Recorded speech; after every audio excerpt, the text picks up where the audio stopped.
a region for a drug target against this virus. So please go to the next slide.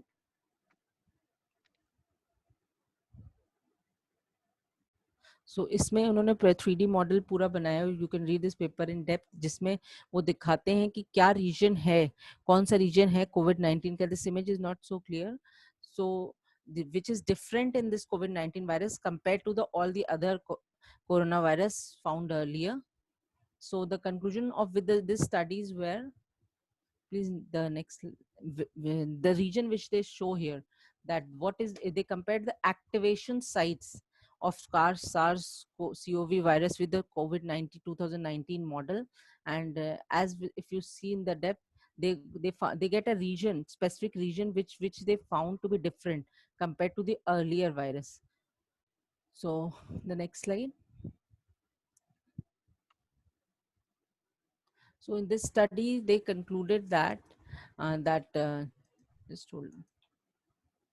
Yeah. In this study, they performed the bioinformatic analysis and homology structural modeling of CoV SARS 2019 and with the other viruses, जिससे कि उन्होंने एक structural loop identify किया, S1 S2 interface जो last slide में था, जिसमें एक short insert है 2 arginine residues का, for which is present only in 2019 को SARS CoV virus. ये features missing है कुछ viruses से पहले के. ये जो this specific signature which they found in this SARS-CoV-19 is this effect of this insertion region, loop insertion, and helps in the context of virus transmission. And in addition to it, it gives us the virus in addition to the virus entry and pathogenesis. Means हमें अगर इसके against कोई भी strategy design करनी है for the transmission of this virus, तो ये एक यूनिक लूप रीजन इन्हें मिला है which can be worked out further for the drug development part. So this was my conclusion, which I started from the sequence level and I finally come to the structure level, because sequence का finally structural aspect हमने compare करते हुए देखा कि how different research is going on all around to fight against the COVID-19. So I can tell you in many more details as much as the students जैसे मुझसे query करेंगे उस हिसाब से मैं उनको और डिटेल में बताऊंगी. Thank you all कि आपने इतनी silently मुझे सुना. Thank you for your patience. Thank you, Priyanka ma'am. Welcome, ma'am. Thank you. Now Thank we you, can. ma'am. Now we can start with the time ना लगाते हुए. We will switch to the second speaker. Good afternoon, Dhruv sir. There was some technical problem, तो आपको start नहीं कर पाए पहले. Sir ने BSc किया है BHU से, MSc किया है इलाहाबाद यूनिवर्सिटी से और PhD किया है सेलुलर मॉलिक्यूलर इंडस्ट्रियल बायोलॉजी में यूनिवर्सिटी ऑफ बोलांगरा इटली से. और सर का 5 साल का कैंसस मेडिकल सेंटर यूएसए का पोस्ट डॉक है. इसके बाद सर ने बहुत ढेर सारे अचीवमेंट, बहुत ढेर सारे सर के रेपुटेड जर्नल में पेपर्स हैं. और सर अमिटी यूनिवर्सिटी में करंटली वर्क कर रहे हैं as an associate professor. Sir we are please that you are here. तो बहुत से हाथ उठे हुए हैं. We will go for that in interactive session, क्योंकि ऑलरेडी थोड़ा सा टेक्निकल प्रॉब्लम की वजह से थोड़ा सा डिले हो गए हैं. तो प्रॉब्लम आप लोग चैट में डिस्कस कर सकते हैं. हमारे जो फैकल्टीज हैं वो लगातार चैट को देख रहे हैं, तो जो भी प्रॉब्लम है वो हमारे चैट में आपकी प्रॉब्लम्स अगर हमारे फैकल्टीज प्रॉब्लम सॉर्ट आउट कर पाएंगे तो कर देंगे, नहीं तो इंटरेक्टिव सेशन के लिए अपने क्वेश्चन रखें. काइंडली चैट में जो भी क्वेश्चंस है वो आप लिख दें, so that we can manage that afterwards also. Good afternoon sir, now welcoming you. Yeah, please go ahead and share my PPT. Yes sir.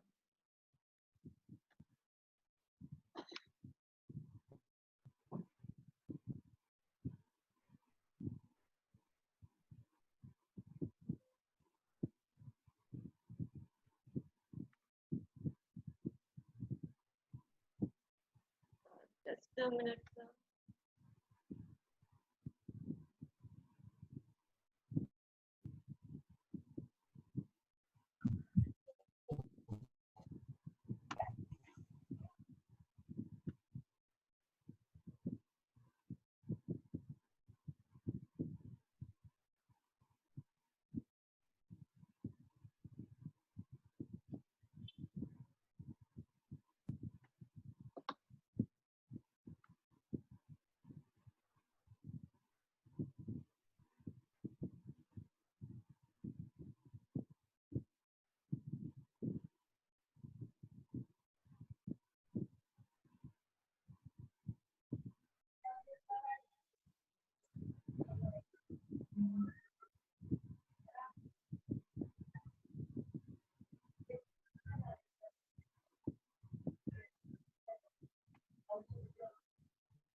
I think it is visible to you.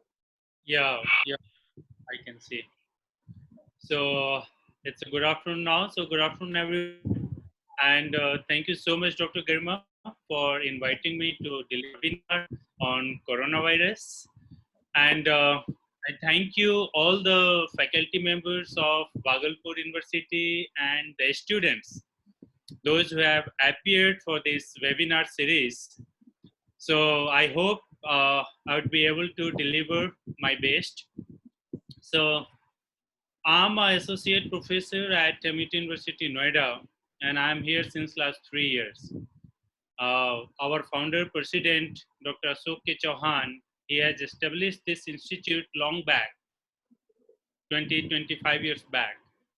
And there is a very long story of this Amity University. So before I start my presentation on COVID-19, I would like to tell a little bit about my institution, my university.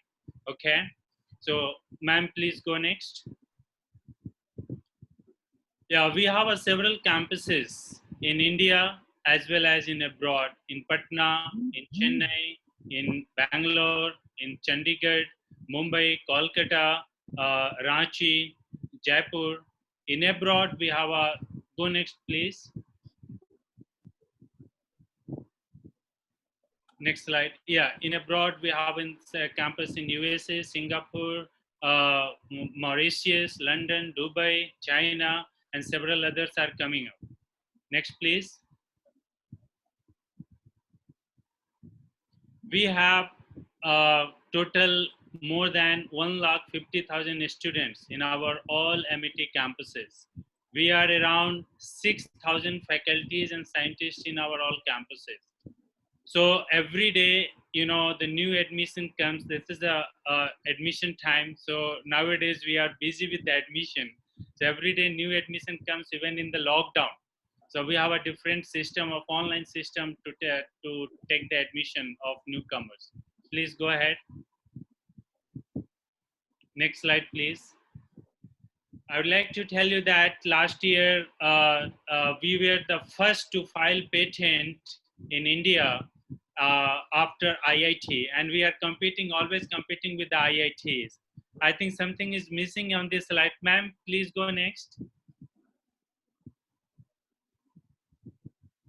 Yeah, so this is our institute, Amity Institute of Molecular Medicine and Stem Cell Research. And these are the fellows, the research fellows, those who work in our lab, in my lab. These all are PhD students. 2 more PhD students have joined recently.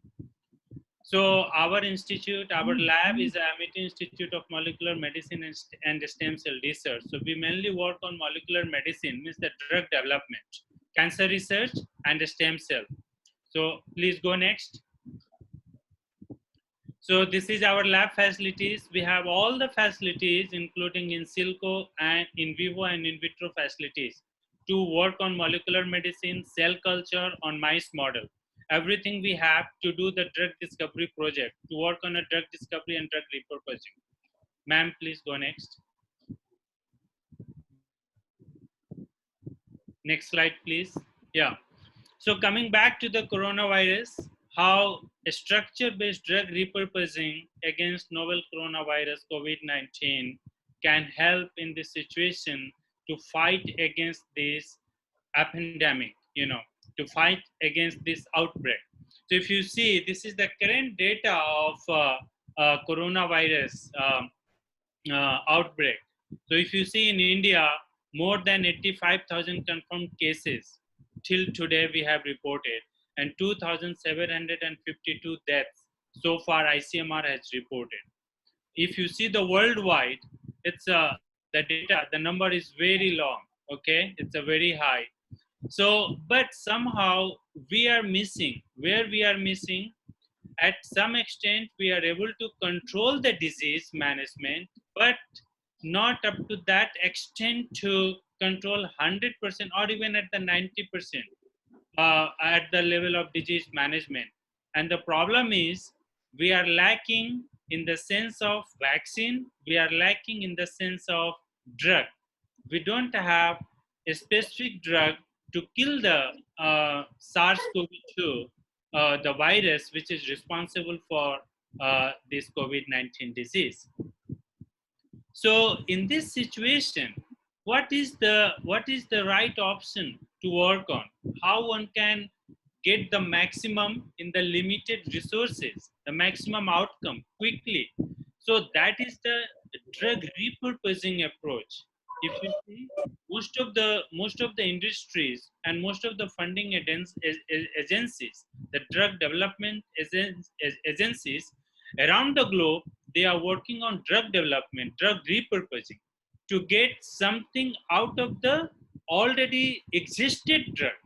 Okay, so I will in this lecture I will talk about how one can work on drug It's a kind request. It's a kind request. It will be better if it will be in English, Hindi and English mix. okay. I completely forgot. Yeah.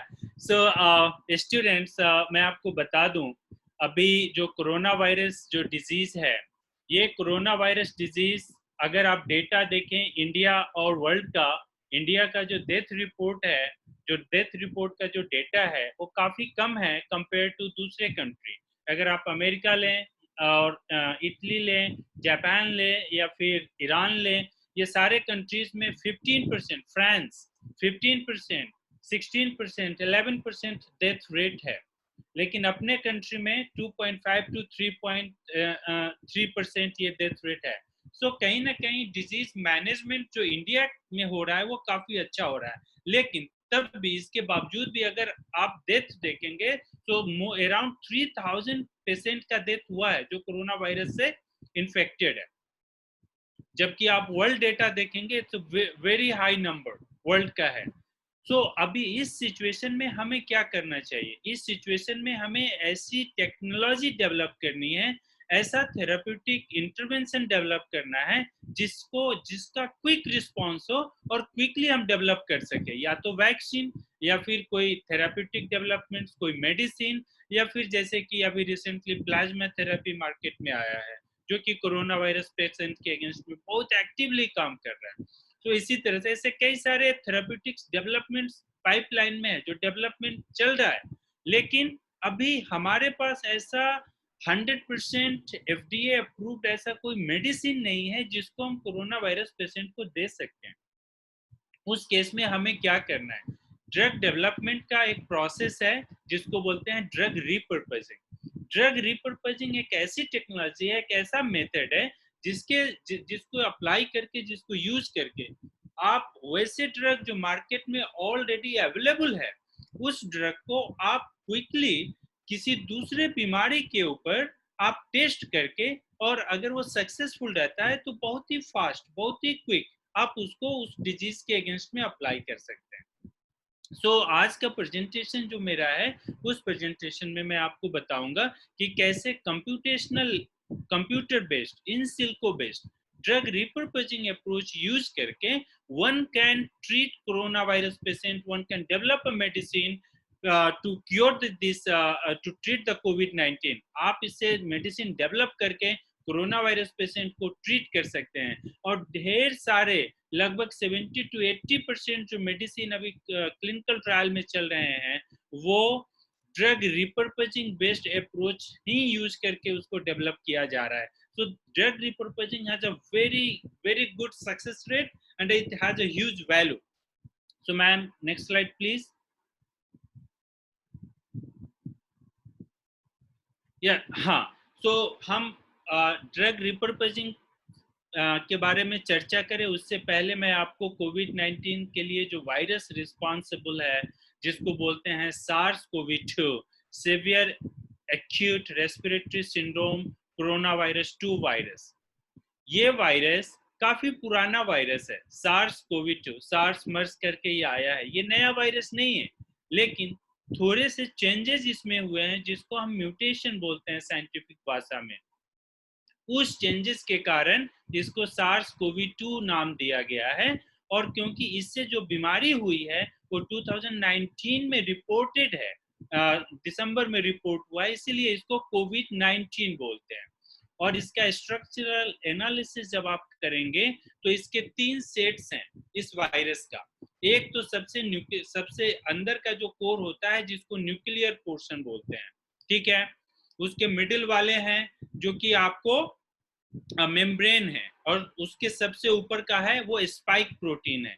जो आप देखेंगे membrane, उसमें कई सारे proteins है, glycoproteins और भी membranal proteins हैं। जो स्पाइक प्रोटीन है ये बहुत ही इंपॉर्टेंट प्रोटीन है। जो स्पाइक स्ट्रक्चर आप देख रहे हैं ये स्पाइक प्रोटीन सबसे पहले जो इन्फेक्शन हमारे बॉडी में होता है, तो इंट्रैक्शन जो होता है हमारे बॉडी के सेल से, वो स्पाइक प्रोटीन्स के कारण ही होता है। स्पाइक प्रोटीन के इंट्रैक्शन होने के बाद वायरस अंदर जाता है और उसके बाद अपना ये काम शुरू करता है। Next slide please. अगर आप इनका जीनोमिक ऑर्गेनाइजेशन देखेंगे तो 3 पार्ट में है, जैसा कि मैंने पहले मेंशन किया। स्पाइक प्रोटीन है, न्यूक्लियर प्रोटीन है, मेम्ब्रेन प्रोटीन, और इसका जो आरएनए है वो। स्पाइक प्रोटीन का अरेंजमेंट आप देखें तो ये 21,563 बेस पेयर के लेंथ का है। उससे बड़ा है हेलिकेज जो रीजन है बीच वाला, और उसके बाद जो प्रोटीएज जो जीनोमिक रीजन है वो है। Next slide please. So this is the genomic arrangement of SARS-CoV-2। Now the very important thing, इस पिक्चर में आप देखेंगे mechanism of corona virus infection in human, कैसे ह्यूमन में कोरोना वायरस इन्फेक्ट करता है। पहले वाले स्लाइड पे जाइए। यस, सो इसमें कोरोना वायरस हमारे बॉडी के अंदर एक रिसेप्टर होता है, जिस रिसेप्टर को बोलते हैं ACE2 receptor, angiotensin converting enzyme 2 होता है। वो एंजाइम लंग में काफी ज्यादा ओवर एक्सप्रेस्ड रहता है, हमारे स्टमक में भी ओवर एक्सप्रेस्ड रहता है। तो ये वायरस का जो इंट्रोडक्शन होता है हमारे बॉडी में, इंट्रोड्यूस कैसे करता है, वो हवा के थ्रू करता है। छोटे छोटे ड्रॉपलेट्स होते हैं जिसमें ये वायरस होता है, और ये वायरस नोज के थ्रू या माउथ के थ्रू हमारे बॉडी के अंदर जाता है। और जाने के बाद जो हमारे सेल्स हैं, जो लंग में जो सेल्स हैं, उसमें AC2 प्रोटीन होता है। उस प्रोटीन के साथ ये वायरस बाइंड करता है, ठीक है। एंडोसाइटोसिस भी होता है। जब ये अंदर जाता है सेल के अंदर, तो अपना मशीनरी को एक्टिवेट करता है, और इसमें प्रोटीएज है, RNA पॉलीमरेज है, ढेर सारे प्रोटीन्स हैं जो इस वायरस के रिप्लिकेशन में हेल्प करता है। और स्मॉल विरियोट्स का फॉर्मेशन होता है जिसको हम विरियोन्स कहते हैं, और जिसको ये मेन प्रोटीएज करके एक एंजाइम होता है, वो वायरस के लॉन्ग प्रोटीन को किल करके स्मॉल विरियोन्स में कन्वर्ट करता है। वो विरियोन्स फर्दर न्यू वायरस में का फॉर्मेशन करता है, और जिससे ये वायरस काफी ज्यादा संख्या में सेल्स को रप्चर करके बाहर निकलता है। तो वायरस का जो मल्टीप्लिकेशन है बहुत फास्ट, बहुत तेजी से होता है। तो कितने सारे स्टेप्स हैं, जिन स्टेप्स को आप टारगेट कर सकते हैं इस वायरस को किल करने के लिए। पहला स्टेप कि जो स्पाइक प्रोटीन है जो इंटरेक्ट कर रहा है हमारे सेल के प्रोटीन से, वहां पे आप इसको स्टॉप कर सकते हैं। दूसरा, जब ये बॉडी के अंदर आया तो वायरस का जो प्रोटीएजेज है, जो लॉन्ग वायरल प्रोटीन को क्लीव कर रहा है, उस प्रोटीएज को आप ब्लॉक करके उसके क्लीवेज को आप रोक सकते हैं। और तीसरा, जब इसके आरएनए मशीनरी जो इसमें हेल्प करता है, आरएनए पॉलीमरेज और भी जो एंजाइम्स हैं, उसको आप टारगेट करके इसको रोक सकते हैं। तो 3-4 मैकेनिज्म्स हैं, 3-4 स्टेप्स हैं, जहां पे अगर आप वायरस से रिलेटेड प्रोटीन को अगर आप टारगेट करते हैं, तो इस वायरस के replication, infection, replication and propagation, इन तीनों चीजों को आप बहुत ही आसानी तरीके से रोक सकते हैं। और इसको रोकने के लिए आपको क्या करना पड़ेगा? ड्रग डेवलपमेंट करना पड़ेगा, या फिर ड्रग रिपर्पजिंग करना पड़ेगा। तो जो ड्रग आप डेवलपमेंट करेंगे, ड्रग डेवलपमेंट करने में काफी लंबे समय लग जाता है, बहुत ज्यादा समय लगता है, 10 से 15 साल और 20 साल, और कभी कभी तो ऐसा लगता है कि 50 साल में भी ड्रग डेवलप नहीं होता, वो ड्रग फेल्योर हो जाता है। तो ड्रग रिपर्पजिंग जो already food and drug administration FDA जिसको बोलते हैं, जो ऑलरेडी ड्रग को अप्रूव कर रखा है मार्केट में, तो आप दूसरे बीमारी के लिए यूज करते हैं। इसी को ड्रग रिपर्पजिंग सिंपल भाषा में हम बोलते हैं। Next slide please. हाँ, तो जैसा कि मैंने बताया आपको, जो टारगेट्स प्रोटीन है SARS-CoV-2 का, तो कौन कौन से प्रोटीन को हम टारगेट कर सकते हैं इस बीमारी को ठीक करने के लिए, या फिर इस बीमारी के लिए जो हम ड्रग है उसको डिजाइन करने के लिए हम कौन कौन से टारगेट। तो अभी तक जो भी रिसर्च हुआ है उसके बेसिस पे, जो वायरस पे रिसर्च हुआ है, वायरल प्रोटीन्स पे रिसर्च हुआ है, उसके बेसिस पे जो अभी आप देख रहे हैं स्क्रीन पे, surface glycoprotein, envelope protein, membrane glycoprotein, 3C like protease, इसको मेन प्रोटीएज भी बोलते हैं, main protease of SARS-CoV-2, RNA dependent RNA polymerase, 3 to 5 exonuclease, endoRNase, okay, ribose methyl transferase, angiotensin converting enzyme जिसको AC2 बोलते हैं। ये AC2 human का target है, ठीक है। बाद बाकी के ऊपर के सारे प्रोटीन्स वायरस में प्रेजेंट है, और ये डिफरेंट इसको ज्यादातर प्रोटीन जो टारगेट होते हैं वो ओपन रीडिंग फ्रेम, जो वायरस का ORF सीक्वेंस है, ओपन रीडिंग फ्रेम 1, उसमें ये सारे के सारे टारगेट्स मौजूद हैं। तो थोड़ा सा आप सोचिए कि कौन सा अप्रोच आप लगाएंगे। अगर कोई पूरा वर्ल्ड का पॉपुलेशन का अगर डेथ हो रहा है बहुत ही फास्ट लेवल पे, तो आपको उतनी ही फास्ट तरीके से ड्रग का डिस्कवरी भी करना है। कोई ऐसा बीमारी है जो 100 साल से है, उस बीमारी के लिए तो आप कोई भी अप्रोच यूज कर सकते हैं जिसमें समय ज्यादा लगे या कम लगे, उससे कोई फर्क नहीं पड़ता, क्योंकि बीमारी काफी पुरानी है।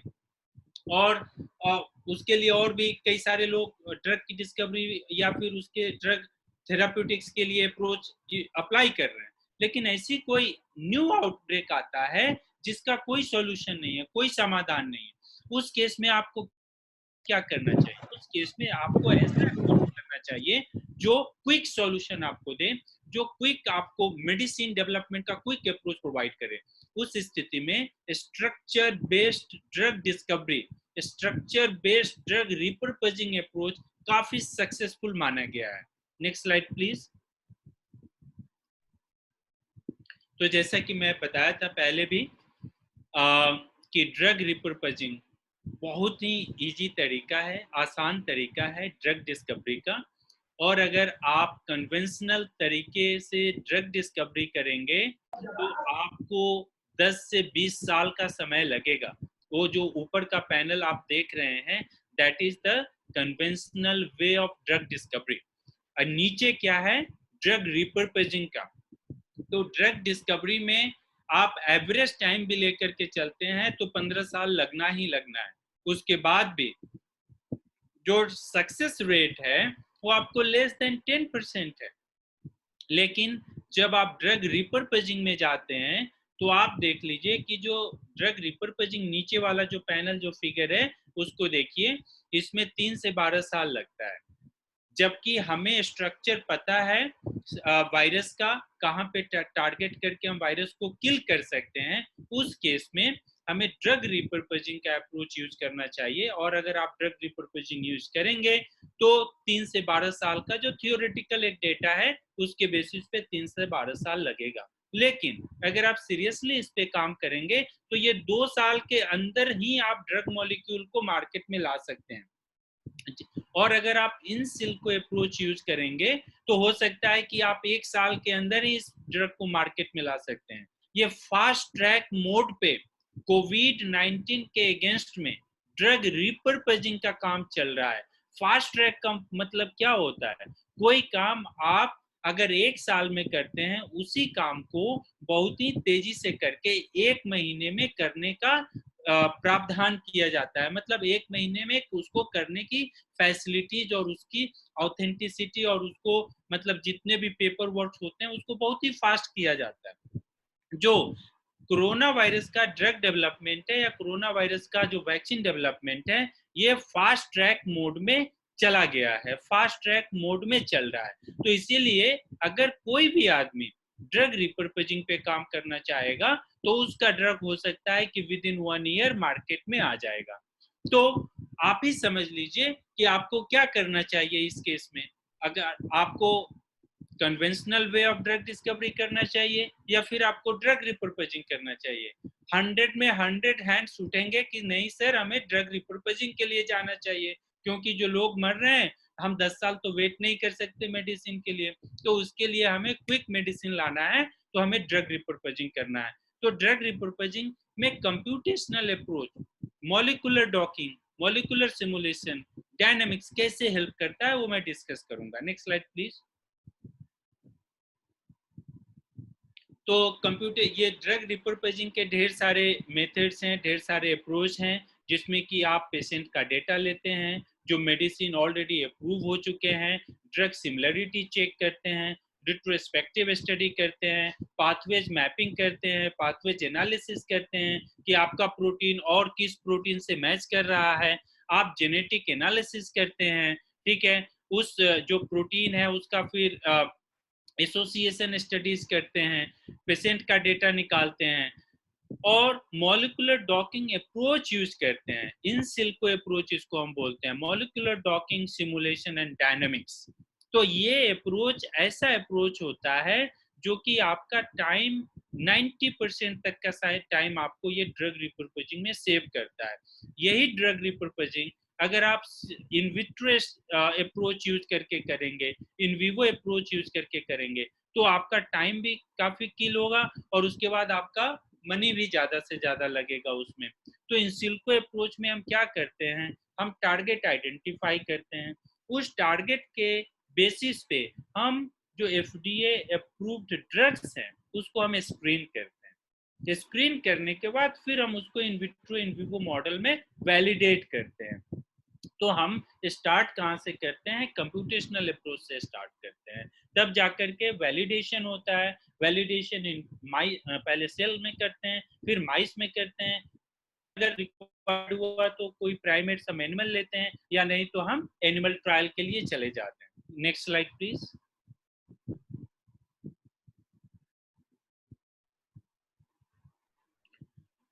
जो हमारा लैब है, हमने अपने लैब से कुछ ड्रग रिपर्पजिंग पे काम किया कोरोना वायरस पे। ये 2 महीने पहले एक पेपर हमारा पब्लिश हुआ केमिकल बायोलॉजी लेटर्स में, जिसपे कि हमने मेन प्रोटीएज ऑफ SARS-CoV-2, जो कोरोना वायरस का मेन प्रोटीएज है, जो मैंने अभी आपको बताया पिछले स्लाइड में कि कई सारे प्रोटीन्स को आप टारगेट कर सकते हैं। Those are druggable proteins, druggable targets. उन प्रोटीन्स को आप टारगेट कर सकते हैं ड्रग आइडेंटिफाई करने के लिए। तो हमने जो कोरोना वायरस का मेन प्रोटीएज है उसको टारगेट करके कुछ लीड मॉलिक्यूल को आइडेंटिफाई किया। And you will be surprise, आपको बहुत ही मतलब अच्छा लगेगा ये सुन करके कि उसमें से कई सारे मॉलिक्यूल्स ऐसे हैं जो अभी क्लिनिकल ट्रायल के लिए चल रहे हैं, उस पर क्लिनिकल ट्रायल हो रहा है। और ये स्टडी क्लिनिकल ट्रायल होने से पहले हमने किया है। somebody has shown this paper, they have done some work and they have the company वालों ने उसके ऊपर क्लिनिकल ट्रायल किया। अच्छी बात यह है इस पेपर में हमने कुछ आयुर्वेदिक प्रोडक्ट है उस पे भी हमने काम किया, जो कि अश्वगंधा आप सभी लोग जानते होंगे, विटानिया सोमनीफेरा। अश्वगंधा में कुछ एक्टिव कंपाउंड्स होते हैं, विटाफेरिन ए, विटाफेरिन डी, विटानिलवाइड्स।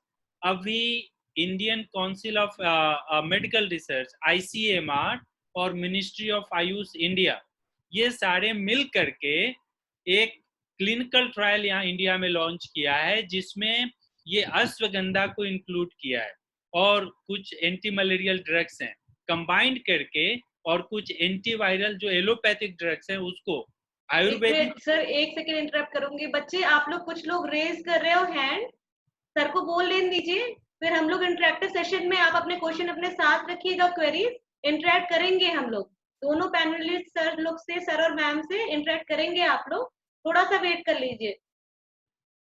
ओके, मे आई गो अहेड? हाँ, तो मैं क्या बता रहा था कि अभी इंडियन गवर्नमेंट ने आयुर्वेदिक प्लस एलोपैथिक मेडिसिन दोनों को कंबाइन करके क्लिनिकल ट्रायल स्टार्ट किया है कोरोना वायरस के अगेंस्ट में। और ये चीजें हमने 2 महीने पहले इस पेपर में हमने पब्लिश किया है और ये ICMR को, आयुष मिनिस्ट्री को, दोनों को ये इंफॉर्मेशन पब्लिश होने के जस्ट बाद हमने दे दिया था कि ये सारे काम हमने किया है, अब आपका काम है इसको आगे बढ़ाना, आप आगे बढ़ाइए। And luckily ministry of Ayush ने अश्वगंधा जो हमने इसमें रिपोर्ट किया उन्होंने वैलिडेट किया और उसको क्लिनिकल ट्रायल के लिए अभी उन्होंने लॉन्च कर दिया। तो ये कितनी बड़ी डेवलपमेंट है, बहुत बड़ी उपलब्धि है कि कोई भी काम आप कंप्यूटेशनल करते हैं उस काम का वेटेज कितना होता है। आज इस कंप्यूटेशनल काम के बेसिस पे इंडियन गवर्नमेंट ने क्लिनिकल ट्रायल लॉन्च किया और भी कई सारे कंपनीज, आयुर्वेदिक कंपनीज वालों ने भी क्लिनिकल ट्रायल लॉन्च किया है। तो ऐसे ऐसे और भी कई सारे साइंटिस्ट ऐसे हैं अराउंड द वर्ल्ड जो दिन रात काम कर रहे हैं ड्रग रिपर्पजिंग पे, जो कंप्यूटेशनल डेटा जनरेट करते हैं और उस डेटा को कंपनीज वाले या फिर गवर्नमेंट की जो एजेंसीज है उसको यूज करके और क्लिनिकल ट्रायल चलाते हैं। Next slide please. एक और पेपर हमने, जो कि ये नया कंपाउंड है जिसको हमने प्रोटीएज के अगेंस्ट में टेस्ट किया in collaboration with some other group from Delhi university, hydroxy ethylamine. इसके एनालॉग्स को, ये एंटी मलेरियल ड्रग के रूप में जाना जाता था, इसको टेस्टिंग किया गया है। इसी के एनालॉग को हमने कोविड-19 के अगेंस्ट में टेस्ट किया और इसका हमारे पास इन विट्रो डेटा भी अवेलेबल है जो कि हमने अमेरिका से टेस्टिंग कराया है और ये बहुत ही एक्टिव कंपाउंड मिला। Next slide please. दूसरा स्टडी हमने अभी 2 दिन पहले ही ये पब्लिश हुआ है प्री प्रिंट पे, जिसमें हमने NSP9 रिप्लिकेज को टारगेट किया है और स्पाइक प्रोटीन को। हालांकि ये स्पाइक प्रोटीन काफी म्यूटेटेड है। मैक्सिमम म्यूटेशन जो रिपोर्ट किया गया है कोविड-19 में, सार्स कोवी में, वो स्पाइक प्रोटीन में रिपोर्ट किया गया है और स्पाइक प्रोटीन बहुत ही इंपॉर्टेंट प्रोटीन है जो कोविड-19 इन्फेक्शन में रोल करता है। अब इस प्रोटीन को अगर आप टारगेट करते हैं तो आप इन्फेक्शन होने से बचाते हैं, लेकिन म्यूटेशन जो इसमें हो रहा है वो कहीं ना कहीं ड्रग रेसिस्टेंस में का काम करेगा। तो इसके ऊपर भी हमने ड्रग रिपर्पजिंग का काम किया है और कुछ ड्रग्स को हमने आइडेंटिफाई किया है। Next slide please. जो NSP रिप्लिकेज है और स्पाइक प्रोटीन का स्ट्रक्चर आप PDB प्रोटीन डेटा बैंक से डाउनलोड कर सकते हैं। This is the PDB ID इसका दिया हुआ है। ये स्ट्रक्चरल रिप्रेजेंटेशन है दोनों प्रोटीन का जो हमने काम किया है। Next slide please. ये है कि जो कंपाउंड हमने इसके अगेंस्ट में NSP रिप्लिकेज और स्पाइक प्रोटीन के अगेंस्ट में जो हमने आइडेंटिफाई किया यूजिंग मॉलिक्यूलर डॉकिंग अप्रोच, ये क्या करता है, प्रोटीन है तो प्रोटीन के एक्टिव डोमेन में आप देखेंगे कि जो प्रोटीन के अंदर जाकर के ये ड्रग इंटरेक्ट कर रहा है और प्रोटीन के एक्टिविटी को रोक रहा है। तो इससे क्या हो रहा है, जो प्रोटीन जो वायरस का प्रोटीन है वो हमारे शरीर के अंदर आने के बाद जो अपना काम करता है उस काम को ये सारे ड्रग रोकने का काम करेंगे अगर उनके साथ इसका इंटरेक्शन होगा और उसके एक्टिव साइट पे जो पॉकेट है उस पे अगर ये बाइंड करेंगे। आप देख सकते हैं इस फिगर में जो भी ड्रग्स हैं, कोनिवैप्टान जो है सबसे इम्पोर्टेंट सबसे ज्यादा बाइंडिंग एनर्जी शो किया है NSP रिप्लिकेज के साथ। उसके बाद टेलमिसर्टन है, उसके बाद फैटिथन D है। दूसरा प्रोटीन है स्पाइक प्रोटीन जिसमें थैगोवुर है, ये सबसे ज्यादा बाइंडिंग एनर्जी शो किया है। Next slide please. हमने क्या किया, इसका मॉलिक्यूलर डॉकिंग के बेसिस पे ही हमने ये आइडेंटिफाई किया कि कौन कौन से एमाइनो एसिड्स हैं जो कि एक्टिव साइट पे प्रेजेंट हैं, इस ड्रग के साथ इंटरेक्ट किए हैं। तो एमाइनो एसिड का हम इंफॉर्मेशन निकाल लिए हैं, ठीक है, और इंफॉर्मेशन निकाल करके ये देखे हैं कि कौन कौन से एमाइनो एसिड म्यूटेशन में काम कर रहा है, म्यूटेशनल रिस्पॉन्सिबल है, और कौन कौन से एमाइनो एसिड इसके फंक्शन के लिए काम कर रहा है, ठीक है। उसके साथ ये बाइंडिंग एनर्जी आप देखेंगे, जो पहला कंपाउंड है 8.4 किलो कैलोरी है, दूसरा 8.1 और तीसरा 7.9 किलो कैलोरी से बाइंड कर रहा है। मतलब इतना एनर्जी रिक्वायर है उस इंटरेक्शन को ब्रेक करने के लिए। ठीक है, next slide please. Same type of study हमने स्पाइक प्रोटीन के साथ किया है, जिसमें कि टेगोव्यूर है वो -8.1 किलो कैलोरी एनर्जी के साथ बाइंड कर रहा है स्पाइक प्रोटीन के साथ, मैक्सिमम बाइंडिंग एनर्जी है। और these are the amino acids which are interacting with the drug. ये बहुत ही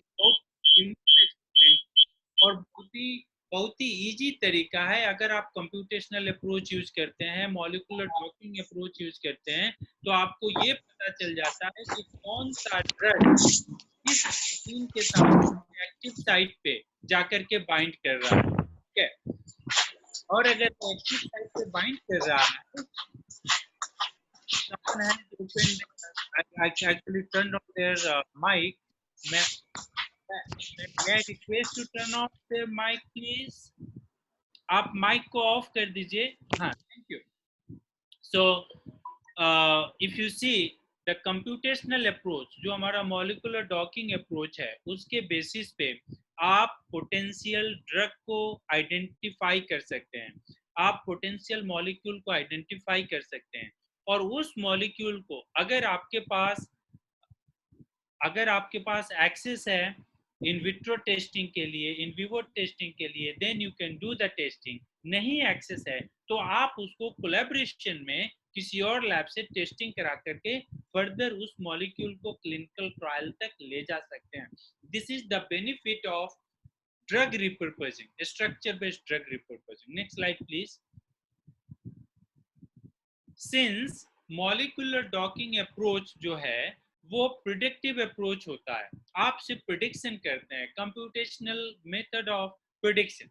लेकिन प्रिडिक्शन के बेसिस पे आप 100% ये नहीं कह सकते कि ये ड्रग काम करेगा ही। उसके लिए बहुत ही रोबस्ट मेथड है जिसको मॉलिक्यूलर डायनेमिक्स एंड सिमुलेशन बोलते हैं, जो कि आपके प्रोटीन की स्टेबिलिटी ड्रग के साथ दिखाता है, how strong your drug is interacting with your protein. अगर ये आपको पता चल जाए कि आपका ड्रग प्रोटीन के साथ स्ट्रांगली इंटरेक्ट कर रहा है, तब वो उसकी एफिकेसी काफी ज्यादा बढ़ जाती है। उसके लिए आपको molecular dynamics and molecular simulation करना पड़ता है।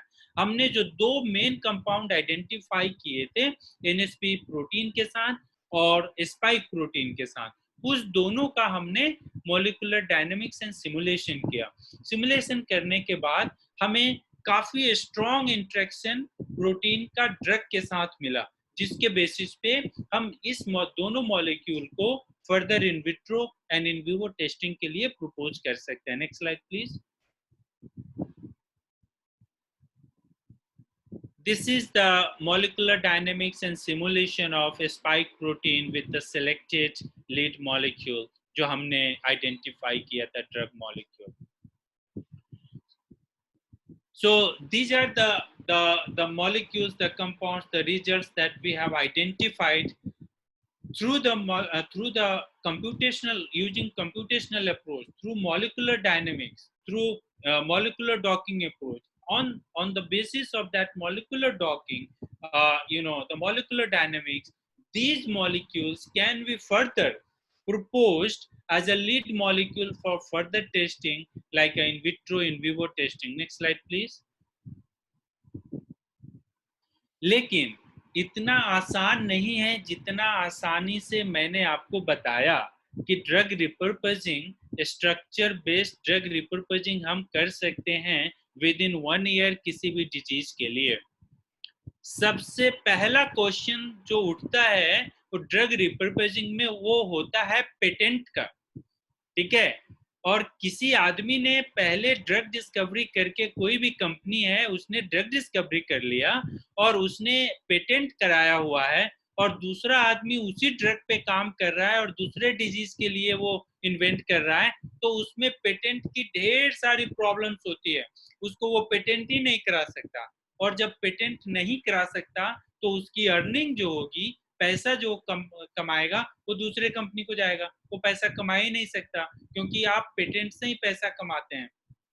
तो जो इन्वेस्टमेंट आता है ड्रग डिस्कवरी में वो आता है पेटेंट के बेसिस पे, और जब आप ड्रग रिपर्पजिंग करते हैं और एज इट इज उसी मॉलिक्यूल को आप दूसरे डिजीज के लिए यूज करते हैं तो उसमें कई सारे पेटेंट्स की प्रॉब्लम्स आ जाती है। तो ये सबसे बड़ा बहुत बड़ा प्रॉब्लम है।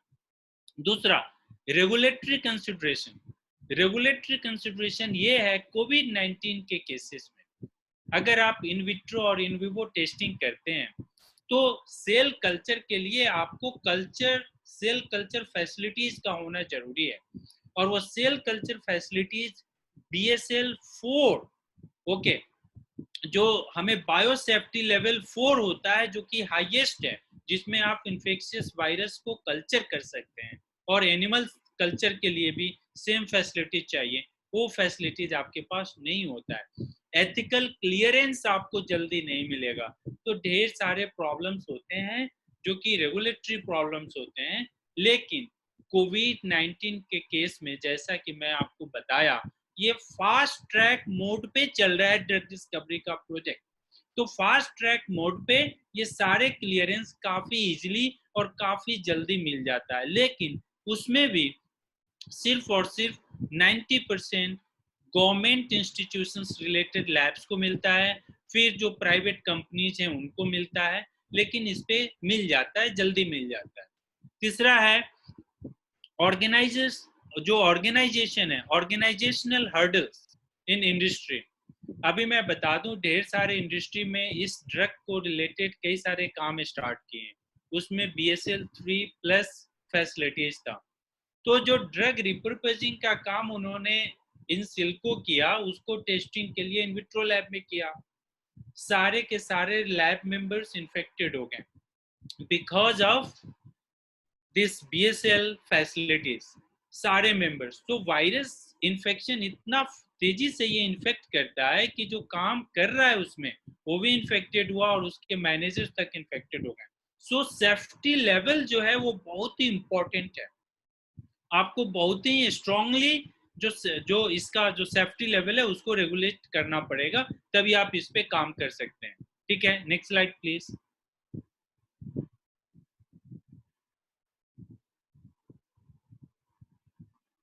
Next slide.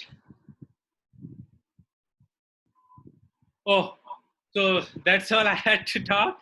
So yeah, before I say thank you, I would like to tell you a few things. Okay, so coronavirus in these days, it's a like a something that people they do not want to even dream. Okay, सपने में भी नहीं आने देना चाहता है, और कुछ आ जाए, मौत आ जाए सपने में, लेकिन कोरोना वायरस ना आए। ठीक है, ये हाल है अभी आज के डेट में। इस सिचुएशन में कई सारी चीजें ऐसी हैं कि कई बार हमारे पास रॉन्ग इंफॉर्मेशन आ जाता है। ठीक है, हम उसको मिस इंटरप्रेट करते हैं। मैं आपको बता दूं, आज के डेट में जितने सारे रिसर्च आउटकम्स आ रहे हैं वो कौन कर रहा है? हमारे और आपके तरह जो साइंटिस्ट हैं वो सारे साइंटिस्ट लैब में काम कर रहे हैं, तभी रिसर्च आउटकम्स आ रहे हैं। क्लिनिशियंस पेशेंट को देख रहे हैं तब वो ठीक हो रहे हैं।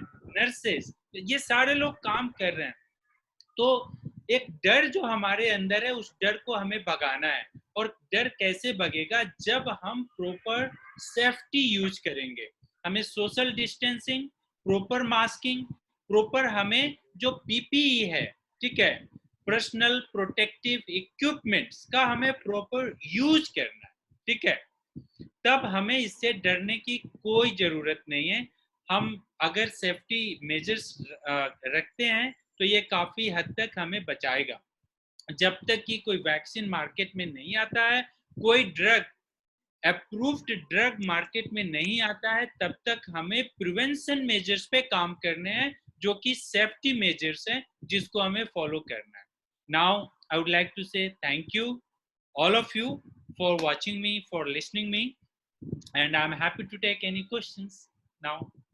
Thank you, Dhruv sir. I think इसने प्रियंका मैम और ध्रुव सर के इतने अच्छे टॉक के बाद में पहले मैंने सोचा था कि पेपर प्रेजेंटेशन पहले रखवा दूंगी, लेकिन आई थिंक कि interactive session should be first. Yeah. तो एक एक करके स्टूडेंट्स रेज करें हैंड ताकि प्रॉब्लम ना हो कम्युनिकेशन में।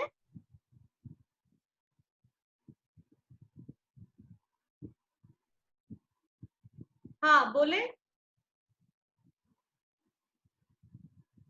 अभी एक एक करके बोलिए, अनम्यूट करके बोलिए एक एक करके। पहले अपना ऑन कर लीजिए फिर क्वेश्चन पूछिए। विश्वजीत पटेल, आपने हाथ उठाया हुआ है, मैं अनम्यूट कर रही हूँ आपको। Ma'am, good afternoon sir. Vishwajeet Patel, आप TNB college department of biotech के हैं, पहले अपना वो दीजिए, कहाँ से आप बात कर रहे हैं ये आप बात करके उसके बाद अपना इंट्रोडक्शन छोटा सा दे दीजिए, उसके बाद पूछिए अपना question. Hello, good afternoon ma'am, good afternoon sir. Good afternoon. Good afternoon. मैं सुपौल से बोल रहा हूँ, मैं टीएनबी कॉलेज बायोटेक से मैंने यूजी कंप्लीट किया है। मैम मैं ये जानना चाह रहा हूँ, क्या वायरस को मीडिया में कल्चर कर सकते हैं? कोरोना वायरस का मीडिया कल्चर हो सकता है? आप मैम से क्वेश्चन पूछ रहे हैं मुझसे, मैं भी आंसर दे सकता हूँ। प्रियंका मैम आप अपना अनम्यूट कर दे please. Priyanka ma'am, Dhruv sir अपना अनम्यूट किया हुआ है, प्रियंका मैम काइंडली। हेलो। हाँ ma'am, now you are online. पूछे विश्वजीत बेटा। हेलो मैम, कोरोना वायरस को मीडिया में कल्चर किया जा सकता है? Yeah, I won't actually. I'm not the right person for this question. आप ध्रुव सर से पूछ सकते हैं। करता हूँ। हाँ, इसको 100% किया जा सकता है और हमारा इंस्टीट्यूट है इंडिया में, नेशनल इंस्टीट्यूट ऑफ वायरोलॉजी, ठीक है, पुणे में। तो वहाँ पे पेशेंट से जो वायरस है कोरोना वायरस का उसको आइसोलेट करके, और इसमें कई सारे सेल्स में जो लंग के सेल्स हैं और जो वायरस वाले सेल्स हैं उसमें इसको इन्फेक्ट करके उसको कल्चर किया जा रहा है और उसके ऊपर ड्रग की टेस्टिंग की जा रही है। हमारा जो एक ड्रग यूएसए में टेस्ट हुआ है वो इसी तरह से हमने एक सेल लाइन है जो किडनी का सेल होता है, उसमें वायरस को इन्फेक्ट करवा करके और उसके ऊपर हमने टेस्ट करवाया। तो ये पॉसिबल है, आप वायरस को सेल में इन्फेक्ट करके और उसको कल्चर कर सकते हैं और उसको अपने ड्रग को टेस्ट भी कर सकते हैं। ये ड्रग डिस्कवरी का ही पार्ट है। Thank you sir. बस आई थिंक कि बहुत ज्यादा प्रिवेंटिव मेजर्स लेने पड़ेंगे कल्चर करने के लिए। जैसा कि अभी न्यूज आई थी सर कि बीएचयू में कोरोना वायरस पे ही काम हो रहा था, तो जो रिसर्च स्कॉलर काम कर रही थी और प्लस उसके 1 साल 1.5 साल का बेबी, वो दोनों इन्फेक्टेड पाए गए हैं। तो बेटा आप लोग जो भी वर्क करना चाहते हैं बी केयरफुल। साथ में मैं यहाँ पे पैनलिस्ट को भी बता दूं, हमारे टीएनबी के बहुत से बच्चे एनएसएस में इन्वॉल्व हैं जो डायरेक्टली वर्क करते हैं कोरोना पेशेंट के साथ में। तो सर ये हम लोग बहुत से स्टूडेंट्स के साथ ये प्रॉब्लम है कि बहुत सेफ्टी मेजर्स करके वो इन्वॉल्व हैं कोरोना पेशेंट्स के साथ में। तो now next question, it is from Argadeep, it is biotech student. Argadeep,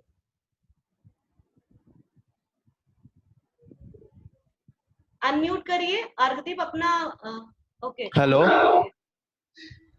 Hello, myself Argadeep, sir. I'm from the student of TNB College, Bhagalpur. Sir, I'm got a training from much more institute like bioinformatics and COVID-19. I have one question regarding this. That can I what is the helpful for NSPs and how it is work on NSPs in COVID-19? देखिए NSPs जो है इसके Hello. Hello. हाँ, Yes, please, sir. NSPs protein regulation में help करता है, ठीक है। जो कोरोना वायरस प्रोपगेशन हो रहा है ना, उस प्रोपगेशन में इसका हेल्प होता है। और अगर आप वायरल प्रोपगेशन को स्टॉप करना चाहते हैं तो प्रोटीएज जो है और NSPs, इसको अगर आप टारगेट करते हैं तो इन्फेक्शन को नहीं, इन्फेक्शन के लिए आपको स्पाइक प्रोटीन को ही टारगेट करना पड़ेगा। लेकिन जब इन्फेक्शन हो गया है बॉडी में, उसके बाद अगर आप कोई मेडिसिन डेवलप करना चाहते हैं कि पोस्ट इन्फेक्शन उसको, तो उसके लिए NSP9 NSP के और ग्रुप ऑफ प्रोटीन्स हैं उसको, या फिर प्रोटीएज, इसको अगर आप टारगेट करते हैं तो उसके प्रोपेगेशन को आप रोक सकते हैं, ठीक है। But I know, sir, the reason is that whenever an NSP9s will be occurred, then methylation will be occurred. Then we are don't join any type of a DNA ligase or endonuclease on it because the methylation will be occurred in NSP9s. So how can I help all these things on when I not join this methylation, and how can we proceed from the methylation? Yeah, right. So that is the part of epigenetic regulations. Okay, let me tell you, epigenetic regulation. These are the what I talked about. These Yes, are the yes, sir. target-based drug discovery, the target-based repurposing. Okay, if you talk about the epigenetic regulations, there are several regulations, not only methylation. There are several epigenetic regulations at the time when virus enters inside our body system. Okay, so in that case it will be Okay, sir. very difficult to say how you can manage the methylation, whether methylation can stop the drug binding or the methylation can change the structural representation of NSP9. Okay, sir. Bind- Can I made a vector like things for Yeah. this Adit, COVID-19? limit- Just I one. think we have so many participants who are asking questions. I think Okay, sir okay, mail ma'am. ID दे Okay, देंगे, हाँ आप उनसे personal भी Okay, ma'am. आप Yes. है ना contact कर सकते हैं. If you have any other questions, you can email me. Yeah. okay, okay, ma'am. Sir, thank you, sir. Now third is Mahima. Mahima, raising your hand. Yeah, Unmute yourself. hello. Yes. Yeah, good afternoon, everyone. Yeah, actually, my question is, I want to know how long a particular. Mahima, just introduce yourself first. Oh, sorry, I'm a student from TNB Bhagalpur, TNB College Bhagalpur. Which part?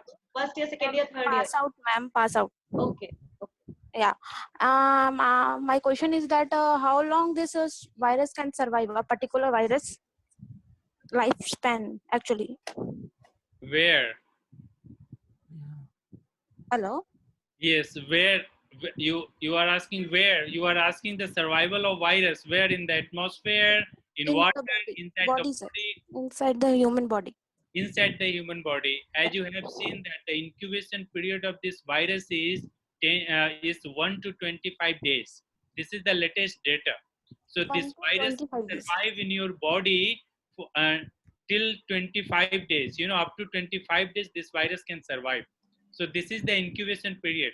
So this is the life, of the virus inside your body. Now, Mahima, I think you got your answer. Yes, exactly. Now, next is हमारे Amod sir. He is a faculty in our batting department. Sir, unmute करें अपना.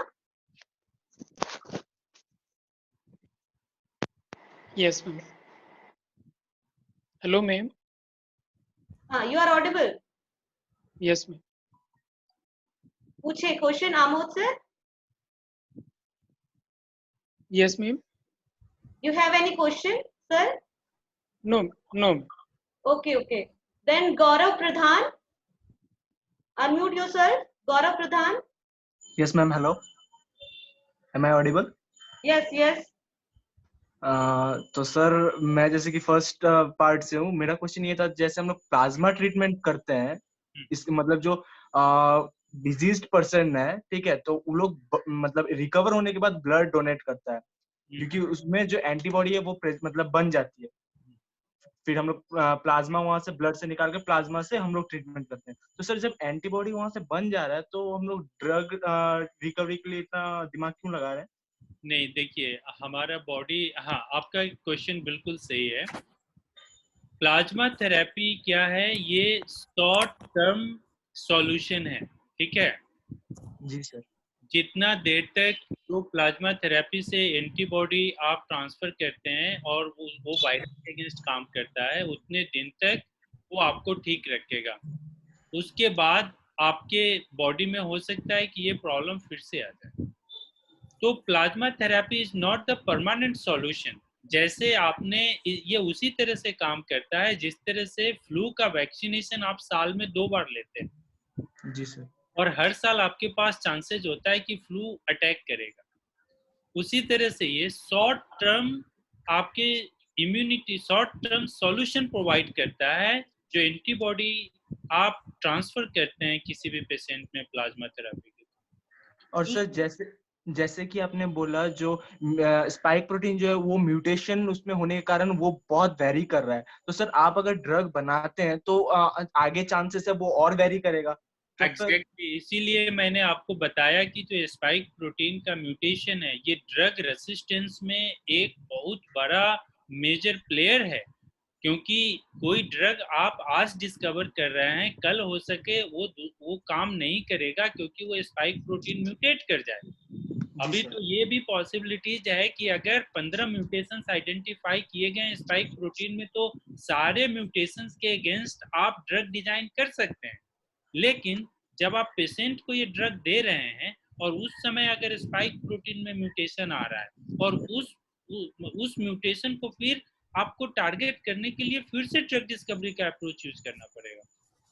तो ये challenges है, ये problem है, ठीक है। तो इसमें ये प्रॉब्लम है और ये प्रॉब्लम रहेगा, इससे भाग नहीं सकते, इसीलिए हम लोग next we are running short of time, तो एक रागिनी है, रागिनी जल्दी क्वेश्चन पूछेंगे, बहुत टाइम नहीं लगाएंगे। हेलो रागिनी पूछिए question. Sir, I am student of part third biotechnology TNB college. My question is that कि हम लोग देख रहे हैं कि डेथ रेट इंडिया में काफी कम है compare to Italy and USA, तो इसका क्या रीजन है कि इटली में ज्यादा डेथ हुए और इंडिया में कम डेथ हो रहे हैं? Very good question. मैं आपको बता दूं इंडिया में डेथ रेट इतना कम क्यों है। आप पहले ये देखिए, थोड़ा सा ज्यादा समय मैं लूंगा। जरूर सर, एकदम। ये बहुत ही इंटरेस्टिंग क्वेश्चन है और सबको इसका आंसर जानना चाहिए। आप अपने घर में देखते होंगे, आप सुबह या शाम के समय नॉर्मली आपके पापा या आपके दादा दादी एक चीज जरूर मांगते हैं, यार चाय दे दो और उसमें थोड़ा सा दालचीनी और तुलसी के पत्ते भी डाल देना, ठीक है। बहुत लोग तो काढ़ा भी पीते हैं। काढ़ा तो अब मैं उस पे आ रहा हूँ। तो ये चीजें हो गया। दूसरी चीजें, रेगुलर काढ़ा यूज करने वाले हमारे इंडिया में ढेर सारे लोग हैं। काढ़ा रेगुलर यूज नहीं भी करते, लेकिन कई सारे लोग रेगुलरली यूज करते हैं काढ़ा, जिसमें तुलसी पत्ते जितने हर्बल प्रोडक्ट है आप उसमें डालते हैं, ठीक है। दूसरी चीजें, हमारे इंडिया में काढ़ा के साथ साथ हम ऐसे स्पाइसेस यूज करते हैं अपने खाने में जिसमें कि मेडिसिनल कंपोनेंट्स ढेर सारे होते हैं। अब आप बताइए कि किसकी इम्यूनिटी ज्यादा स्ट्रांग रहेगी। आप तो आप काढ़ा पी रहे हैं, स्पाइसेस यूज कर रहे हैं जिसकी मेडिसिनल वैल्यू है, वो या वो जो ये सारी चीजें यूज नहीं करते। दूसरी चीजें, आप बचपन से जब से जन्म होता है तब से आप पढ़ते हैं कहाँ पे, चाहे कितना भी अच्छे शहर में रहें, धूल वहां पे रहेगा ही रहेगा, ठीक है। तो हम लोग ऐसे इन्वायरमेंट में बढ़ते हैं, पलते हैं जहाँ पे धूल जैसे इन्वायरमेंट है। वो धूल आपको क्या देता है? इतनी स्ट्रॉन्ग इम्यूनिटी देता है जो जिससे आप बड़े से बड़े बीमारियों से फाइट कर सकते हैं। हमारे इंडिया में यही रीजन है, कोरोना वायरस से जो होने वाले डेथ रेट है वो 3% से भी कम है, क्योंकि हम ऑटोमेटिकली इसको रिकवर कर रहे हैं। हमें अगर मेडिसिन नहीं भी दिया जाए तब भी हम रिकवर कर लेंगे, लेकिन फॉरेन कंट्रीज में ये सिस्टम नहीं है। हमारा बॉडी, हम जितने धूल धक्कर में रहते हैं उतना ही ज्यादा इम्यून हमारे बॉडी के अंदर डेवलप होता है। और जितने ज्यादा आप एसी में रहेंगे, 5 स्टार होटल के जैसे फैसिलिटी में रहेंगे, उतने ज्यादा आप इम्यूनो कम्प्रोमाइज हो जाएंगे। मतलब आपके बॉडी के अंदर इम्यून सिस्टम कम्प्रोमाइज है, डेवलप ही नहीं किया हुआ है। यही सिस्टम है अमेरिका में, यूरोपियन कंट्रीज में। वहां बच्चा पैदा लेते ही या फिर वो बूढ़े तक एसी में पैक्ड रहते हैं, इंडोर सिस्टम रहता है, वो बाहर में नहीं जाते हैं। हमारे इंडियन सिस्टम को देखने के बाद उनको ये लगा कि नहीं, मतलब जो धूल है या कीचड़ है, इससे इम्यूनिटी डेवलप होता है। कई सारे रिसर्च पेपर्स अभी तक अब आ चुके हैं। तो उसने क्या किया है कि साल में 1 हफ्ते का वो कीचड़ डे मनाते हैं, जुलाई और अगस्त के महीने में। वो अपने बच्चों को कीचड़ में फेंकते हैं क्योंकि इम्यूनिटी डेवलप हो। और हम लोग तो बारिश में ऐसे ही खेलते कूदते हैं। तो ये सारे रीजन है हमारे इंडिया में। और इंडिया में उन्हीं लोगों का डेथ हो रहा है जो लोग ओल्ड एज पेशेंट हैं, ज्यादातर जिनका इम्यूनिटी कंप्रोमाइज्ड है, जो स्मोकिंग बहुत करते हैं और जिनका रेस्पिरेटरी रिलेटेड प्रॉब्लम है, मतलब सांस लेने की जिनको प्रॉब्लम है। ये दूसरी चीज है, डायरेक्ट कोरोना वायरस से किसी का डेथ अभी तक बहुत कम हुआ है सेकेंडरी कारण से, जैसे कार्डियक अरेस्ट, जो हार्ट की बीमारी है किसी को और उसको कोरोना वायरस का इन्फेक्शन हो गया है, उसका डेथ हो रहा है। किसी को कैंसर है जिसमें इम्यूनिटी ऑलरेडी डाउन है, उसको अगर कोरोना वायरस का इन्फेक्शन हुआ है, उसका डेथ हो रहा है। तो ये सारे कारण हैं। और हमारे इंडिया का कारण तो आपको पता चल गया कि क्यों इतना कम डेथ रेट है। इसीलिए आज से सभी लोग काढ़ा पीना शुरू कर दीजिए। बीमारी हो या ना हो, फ्लू से तो बचे रहेंगे, कोरोना वायरस से तो बचेंगे ही बचेंगे, लेकिन जो नॉर्मल सीजनल फ्लू होता है ना, उससे भी बचे रहेंगे। ठीक है, मैं आपको एक अपना पर्सनल एग्जांपल बताऊंगा। मैं ब्रांड का नाम तो नहीं बताऊंगा, लेकिन ऐसी इंडिया में एक कंपनी है जो कि काढ़ा बनाने का पाउडर सेल करता है, दिव्य पेय नाम से आता है। ठीक है, उसको अगर किसी को फ्लू हो गया है, उसको पिला दीजिए तो नेक्स्ट डे उसका फ्लू गायब हो जाता है। ये इतना पावर है हमारे इंडियन हर्बल मेडिसिन में। सिमिलरली कोरोना वायरस फ्लू की तरह ही काम करता है। सिमिलरली अगर कोई काढ़ा पीता है, हमारे पीएम ने भी इसको रिकमेंड किया है, वो कोरोना वायरस से बहुत हद तक बच सकता है। तो यही सारा कारण है हमारे इम्यूनिटी का डेवलप होना और कम जो रेट है हमारा इन्फेक्शन का इंडिया में और डेथ का। सर आगे बहुत ही अच्छा क्वेश्चन और सर बहुत अच्छा आंसर सेशन अभी है चल रहा है। और सर कुछ और भी बहुत ढेर सारे बच्चे आ गए हैं, क्वेश्चन जो लोग पूछ रहे हैं सब लोग पॉसिबल नहीं है बेटा, तो 2-3 लोग को मैं और चांस दूंगी। शिवम आप पूछे। Hi, sir. Sir, I am a BSc Biotechnology student of TNB College second year. Sir, I would like to ask sir, जैसे कि सर इंडिया में सर डिफरेंट स्टेट में डिफरेंट केसेस है बहुत सारे। तो सर डिफरेंट रिलीजन्स के जो लोग हैं, हिंदू मुस्लिम, उन लोगों का जो सर अंतिम संस्कार होता है जो कि कोरोना के वजह से मरे हैं, तो सर उनका जो अंतिम संस्कार कैसे हो रहा है? और ये बॉडी में मरने के बाद इंसान का जब कोरोना से डेड होता है, तो उसमें मरने के बाद ये वायरस कितने दिन तक जिंदा रहता है? देखिए, जो हर रिलीजन का अपना सिस्टम है। ठीक है, हिंदू, मुस्लिम, सिख, ईसाई जो भी है, बौद्ध, पर्शियन, तो मैं उस पर तो ज़्यादा कमेंट नहीं करूँगा। अपने अपने रिलीजन के हिसाब से ही वो जो क्रिमिनेशन करते हैं वो करेंगे। जो वायरस का प्रोपगेशन है आफ्टर डेथ, मैं आपको बता दूं, वायरस शरीर में बॉडी में प्रोपागेट करने के लिए लिविंग सेल का होना जरूरी है। जब वायरस का डेथ हो जाता है, बॉडी में सेल लाइव नहीं रह पाता है, तो हमारे जितने रिसेप्टर्स हैं, जिसको ACE2 रिसेप्टर्स बोलते हैं, जिसके थ्रू वायरस बॉडी के अंदर, शरीर के अंदर इंटर करके रिप्लिकेट करता है, वो मशीनरी काम करना बंद हो जाता है। उसी समय जितना भी वायरल प्रोपगेशन है वो रुक जाता है। उस आदमी से जितना वायरस तब तक प्रोपागेट हुआ था वही होगा, उसके बाद उसमें वायरस का बनना, प्रोपागेशन नहीं होगा। तो क्रिमिनेशन जहां भी करते हैं, जलाना हो मिट्टी के अंदर, ये सारी चीजें, उसके बाद वायरस वहां से नहीं निकल के जाएगा, वायरस कहीं पे प्रोपागेट नहीं करेगा। तो ये सोचना कि अरे कोई डेड बॉडी है और वो अगर उसको फेंक दिया बाहर में, तो जितना वायरस उसमें था वो बाहर निकलेगा, उसके बाद उसमें प्रोपागेट नहीं करेगा उस बॉडी के अंदर। ठीक है, थैंक यू सर। हाँ चमन आप पूछे। हेलो सर, मैं पार्ट 1 का स्टूडेंट हूँ TNB कॉलेज से।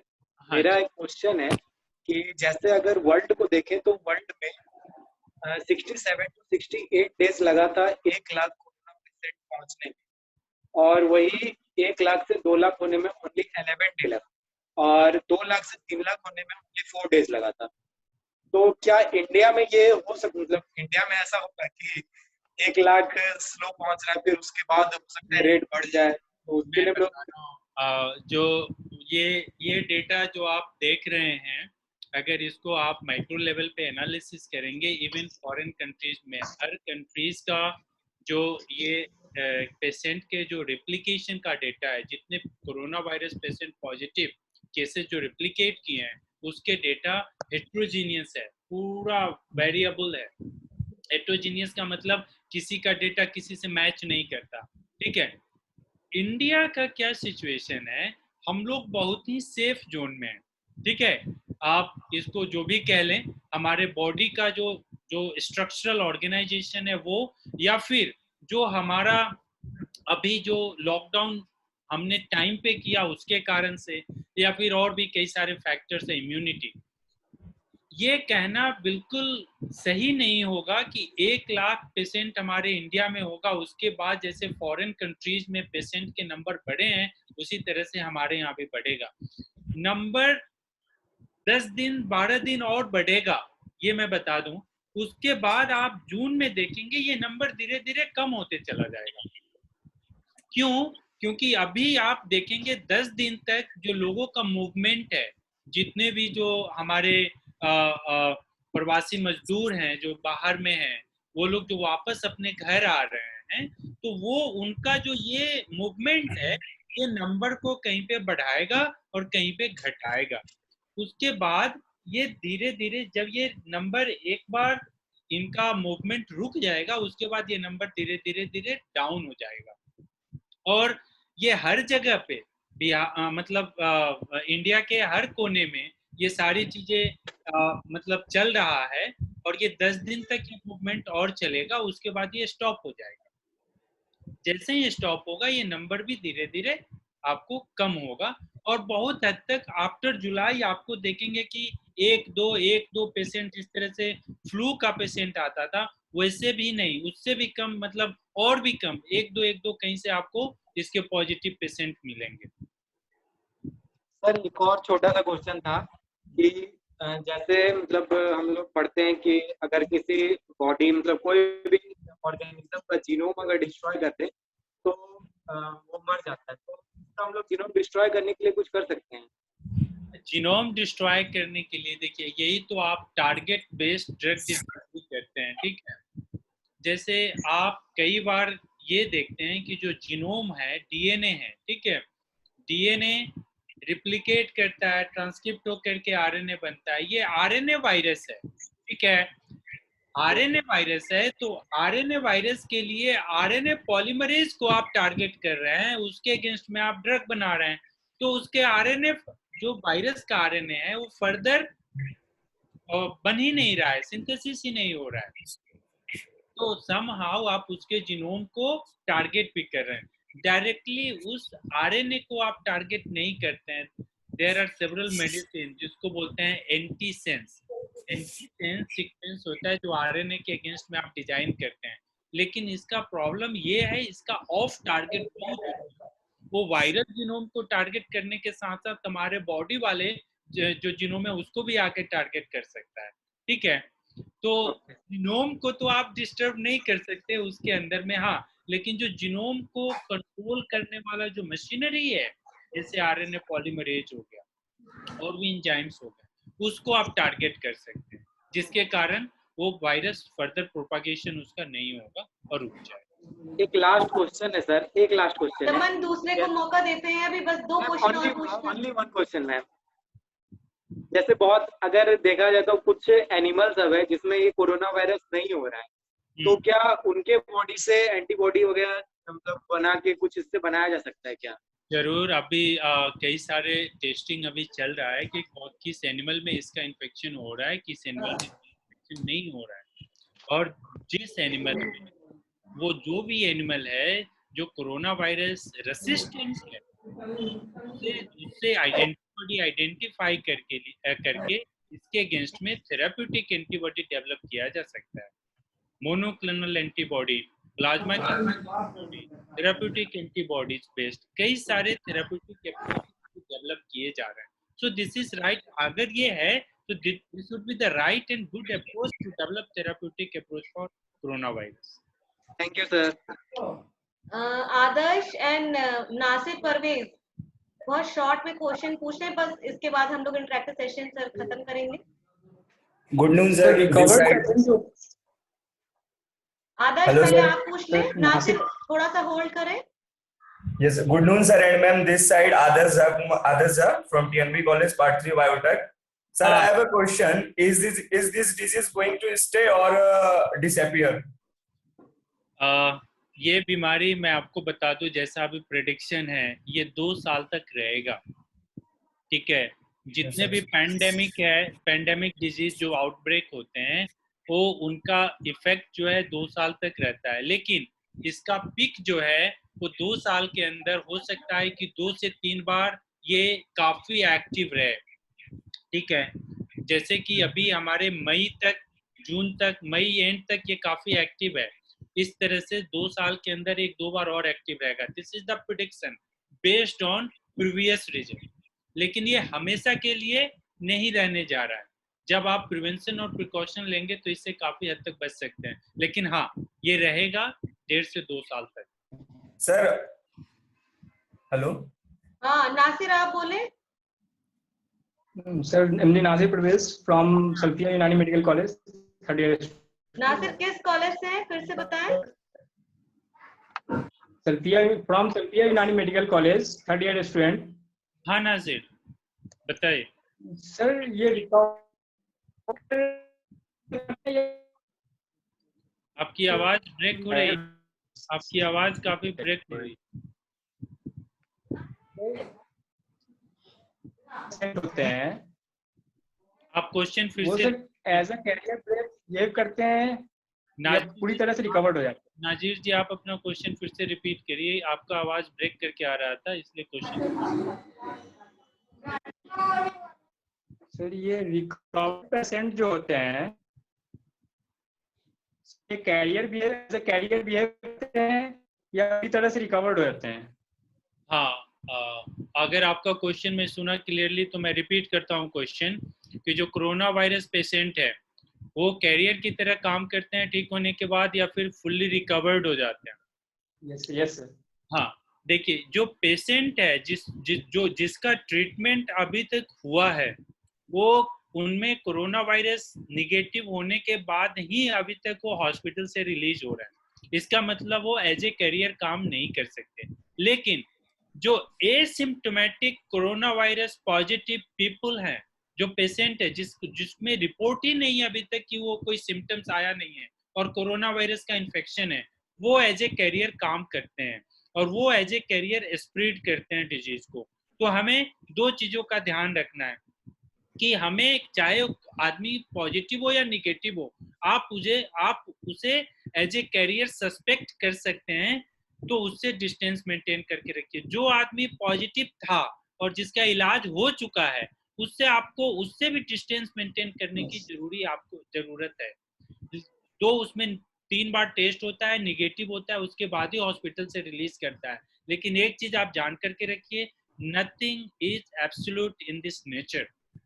ठीक है, तो ये संभावनाएं हैं कि जो हॉस्पिटल से वापस आ रहे हैं उनमें निगेटिव हो, लेकिन हो सकता है कि वो कुछ दिन बाद पॉजिटिव हो जाए।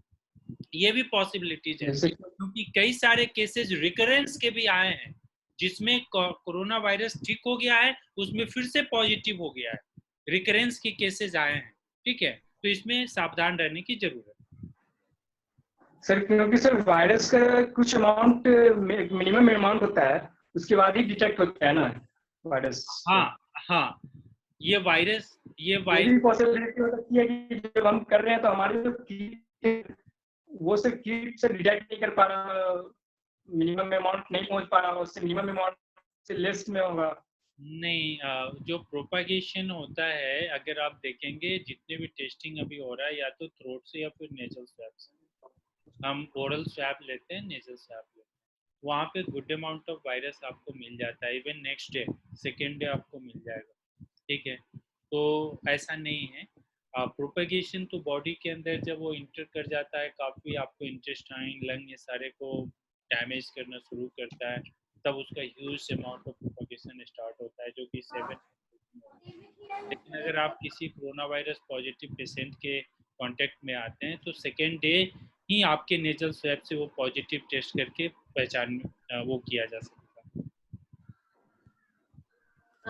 Thank you students. अभी इंटरेक्टिव सेशंस बहुत ज्यादा हो गया, जिनको क्वेश्चन पूछना है थैंक यू ध्रुव सर, और आपके पेशेंस के लिए और इतना ढेर सारे क्वेश्चंस हैंडल करने के लिए।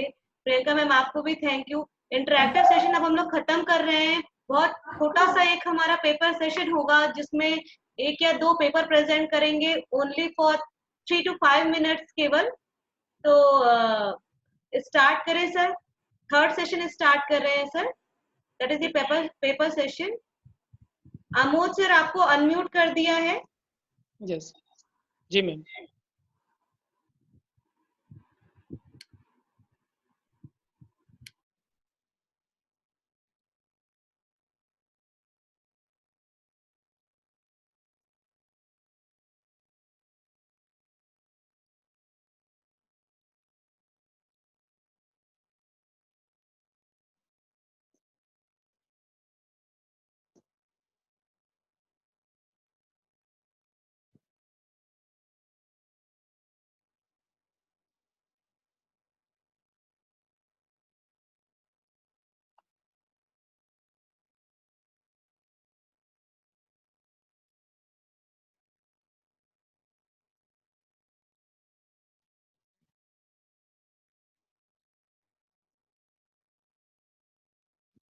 आमोद से कंटिन्यू करें। Yes. Itself, my name is Dr. Amod Kumar, faculty member of TNB College Biotech.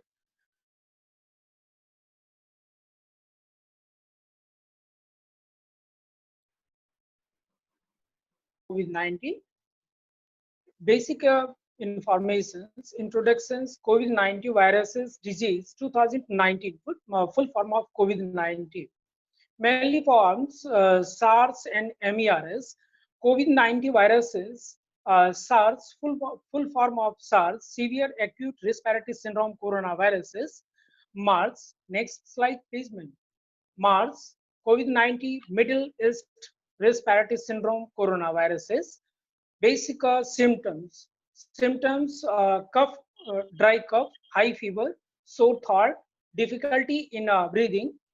How to spread air by cough and cough or sneeze, personal contact, contamination object, mass gathering, preventions, wash your hands often, wear a face mask, avoid contact with sick people, always cover your cough or sick. Next slide please ma'am.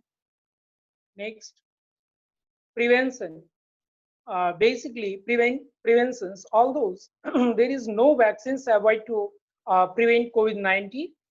You can to take step in reduce to your risk of infections. WHO and CDS avoid large event of mass gathering, avoid close contact within about 6 feet or 2 meters.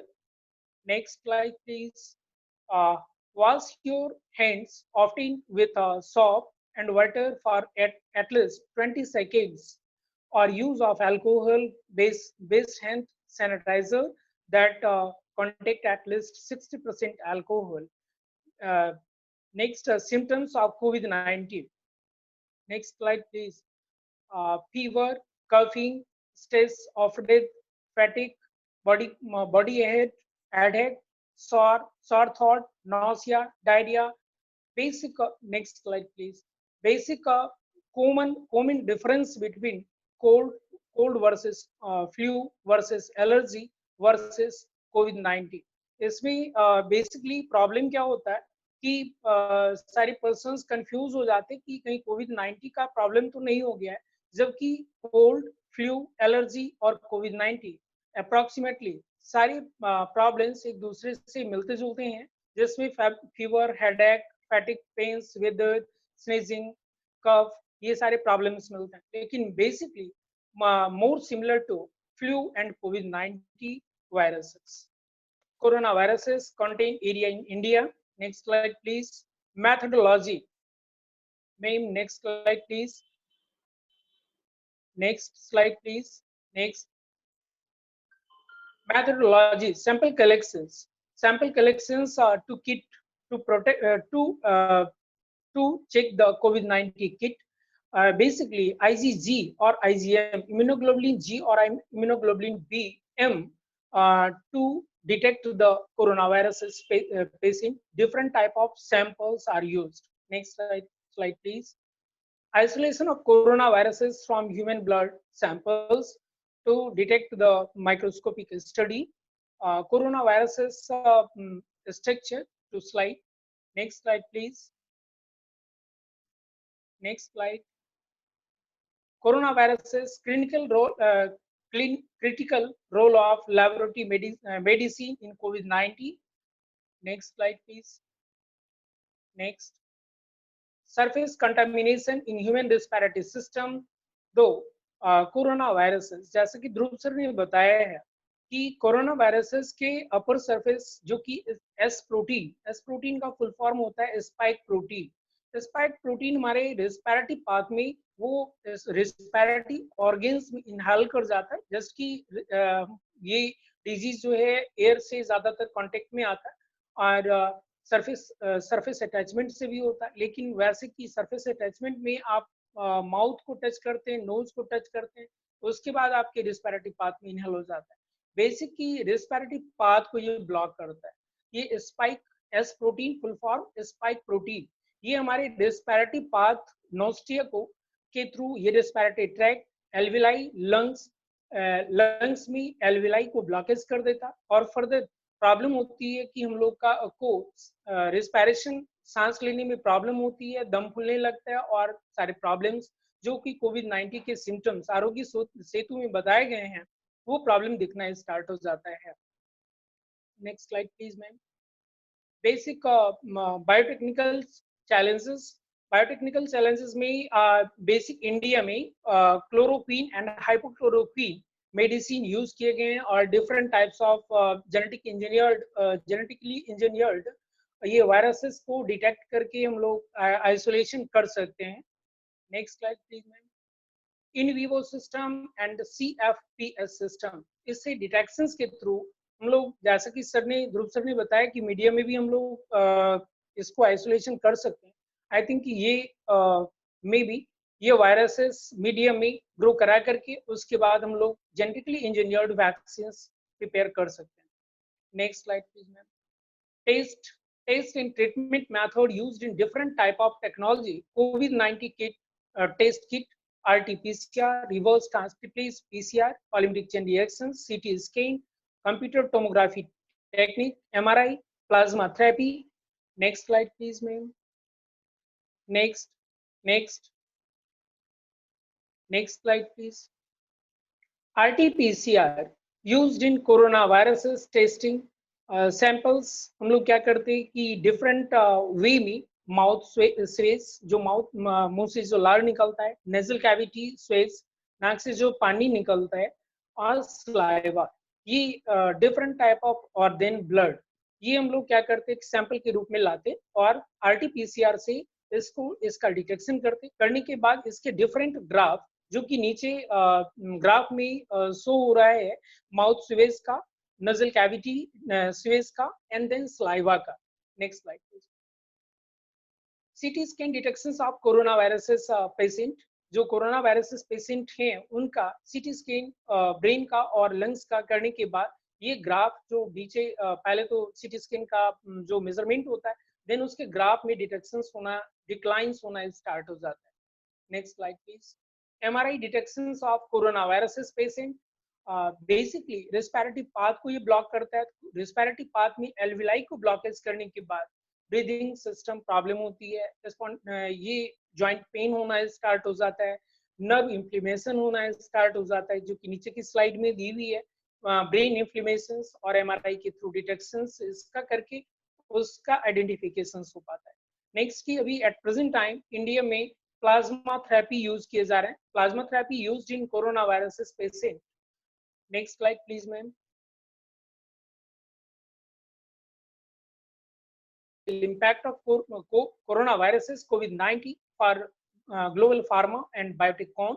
Basic focus. This COVID-19 continuously planning webinars will look at COVID-19 potentials impact on global pharmaceutical market dynamic, way to support supply to chain management, and the applications of artificial intelligence to potentially predict COVID-19 spread and patent infections. Next slide, please, ma'am. Coronaviruses. Next slide, please.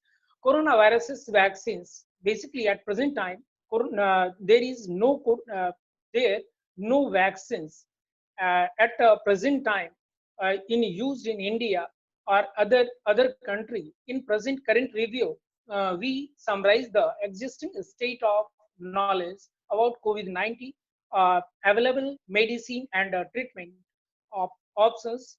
Falvivirus in antiviral drug that is approached in Japan for common influenza treatment and is now approaches treated symptoms of COVID-19 in China. Moreover, chloroquine and hypochloroquine drug used in treated malaria, chloroquine especially malaria, and hypochloroquine arthritis respectively, were recommended by the National Health Communications of the People's Republic of Chloroquine and hypochloroquine are under investigations by the US Food and Drug Administration (FDA) treatment. Next, coronavirus vaccines enrich basically two SRS and MERS problems, especially S protein. Next, in coronavirus vaccine challenges ensuring vaccine safety. Old peoples, basically 50 years is above in problem protecting old people. Pathway for developing. Next slide, please. Provide pathway to develop and produces COVID-19 vaccines. Especially 3 type of vaccines are used: live vaccines, inactivated vaccines, genetically engineered vaccines. Biotechnology के through basically genetically engineered vaccines ही इस पर ज्यादा focus की जाती है. This type of vaccines used in genetically engineered RNA or DNA that has instructions for making copies of S protein. These copies prompt and immune responses to the viruses with the approaches no infectious viruses need to handles, while genetically engineered vaccines are in the work. None has been lies for human users. Basically, conclusion. Next slide, please, ma'am. Conclusion. Coronaviruses is one of the importance factor of respiratory problem and deteriorations of air, water, food, and surface contaminations. Next, to ensure the production of quality testing, treatment, and human health care, where surface escalation with hand sanitizer, detergent, soap, and alcohol also exposed to sanitize and quarantine check viral growth, prevention of viruses growth during the storage. Next, beside the above physical treatment, recently integrated medical management program. Faculty future studies save the human being from coronaviruses to the respiratory problem may be solved in coming days for our country. Thank you. Thank you, ma'am. Thank you, Amod sir. Now, next paper presentation is from Richa ma'am. Richa ma'am कुछ अपने ही research का उन्होंने अभी paper लिखा है, तो वो उसी का एक पार्ट कुछ बोलेंगे. Richa ma'am unmute your microphone. Yes, thank you, ma'am. Am I audible? Yes, Richa ma'am. Thank you and good afternoon to all of you and students. Hope you all are fine. Yes, everyone doing well. So basically, this is the part of my paper which during this lockdown I observed and I had given it for being printed out. So which basically deals with preventive measures against spread of COVID-19 following the natural laws of laws with soil and biodiversity. Like how changes with the natural laws or changes with the nature results into reduction or deterioration of quality of biodiversity around ourselves, or how this biodiversity basically results into some sort of disastrous effect on us. So as we know, कि coronavirus virus is at the door across the globe, and we cannot ignore the reality. But the thing is that we have to face the consequences of this disease, which is nowadays spreading, and in almost all parts of the country and also the continents. We'll not say countries; it's basically the continents. So, if we talk about the different aspects of the spread of the virus, so it has been noted that basically this virus or coronavirus, which we have observed, which was for the first time identified or spread by the bat from China. And definitely the species has changed its form or has been mutated worldwide when traveling to other parts or other parts of the continent or to other countries. So knowing the deleterious nature of this virus, we are much more aware ki how and what may be the consequence of the this virus, which we basically call it coronavirus or COVID-19. So we have seen that outbreaks of infectious diseases are becoming more frequent nowadays. Near about 60% of infectious diseases are zoonotic, meaning that they are spread from animals to humans, and approximately 72% of these zoonoses originate from the wildlife. So COVID-19 is just the last in the long list of zoonoses originating from wildlife. Other recent outbreaks include SARS, Ebola, avian influenza, swine influenza, which we have recently observed. I think we are much more aware with this avian influenza or the swine influenza virus. As human activities continue to disturb ecosystem worldwide, we are likely to see more pathogens crossing from wildlife to humans in the future. Because nowadays we are shifting ourselves from what has been restricted to the humans, we shift towards getting more and more. So that has changed the entire scenario. So in this case, as human activities continue, so this should serve as a call to better manage our relationship with nature in general and wildlife in particular. Evidence points to evidence gives a suggestion that the bush meat trade and consumption are likely to be the driver for the emergence of COVID-19. The emergence of SARS and Ebola was also driven by bush meat consumption and trade. Pathogens tend to emerge in well-known disease hotspots, which tend to be areas where high wildlife diversity overlaps with high population density. So now how these zoonotic diseases develop? This may be due to the increased contact between wildlife and humans and their livestock, which it may be because of the encroachment in the ecosystem. Second, it may be a selection of wildlife species most able to infect humans and their livestock. And third options, it may be this introduction of this or involvement of this wildlife with the humans. It may be that the more pathogens being carried by these surviving wildlife species in simplified ecosystem. So pathogens tend to be diluted in complex, undisturbed ecosystem. The fast increase in population of humans and their livestock means that they are interacting more and more frequently with the wildlife species and the pathogens they carry. So this interaction with the wildlife and the humans, they tend to be one of the more important factor in transferring or in carrying or in serving as a carrier for these deadly diseases which are spread by, which may be viruses, which may be bacteria or any other. So today we live in an increasingly cultivated planet with new species assemblages and new opportunities for pathogens to move from one species to another. So in short, I would not take so much of time because we have seen so many new things about this COVID, and we had seen so many molecular approaches. So this was a short introduction, a short parameter relating to what has led to an important change in the ecosystem of the surrounding. That is key. We how more and more we interact with the surrounding or with the nature, or we disturb the nature. It is the nature that in return it has its own way of clearing out the things. So this is also one of the approach key. We have used so much, or we have disturbed so much of the nature that now this is the time key we are suffering.